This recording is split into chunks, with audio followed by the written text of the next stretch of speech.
Ողջույն հարգելի հայրենակիցներ, այս պահին մենք գտնվում ենք Էջմիածնում, որտեղ Մայր Հայաստանը ստորագրահավաք է իրականացնում ի պաշտպանություն հայ առաքելական Սուրբ Եկեղեցի։ Սա սովորական ակցիա չէ, այս քայլով մենք ցույց ենք տալիս, որ ժողովուրդը եկեղեցու կողքին է, որ պատրաստ է պայքարել իր ինքնության եւ իր պետականության պահպանման համար։ Հիշենք, որ այսօր 44-օրյա պատերազմի տարելիցն է, 5 տարի առաջ այս օրը սկսվեց Դավադիր պատերազմը եւ մեր պարտության թիվ 1 մեղավորն ու պատասխանատուն Նիկոլ Փաշինյանն է, ու ամենասարսափելին այն է, որ նա իրեն հանցակից է դարձնում հայ մայրերին։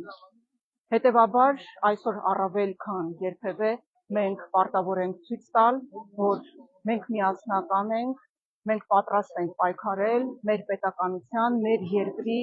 մեր ինքնության համար։ Եվ Մայր Հայաստանը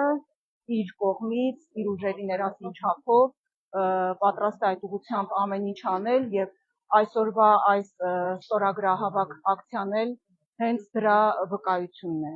Սա նաեւ յուրօրինակ միասնականության դրսևորում է եւ աջակցություն այսօր ապօրինի կալանքի տակ գտնվող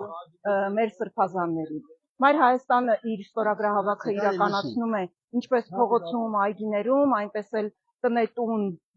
գործողություններով, քաղաքացիների հետ անմիջական շփման տարբերակով, այնպես որ հարգելի քաղաքացիներ, միացեք, որ փոխենք։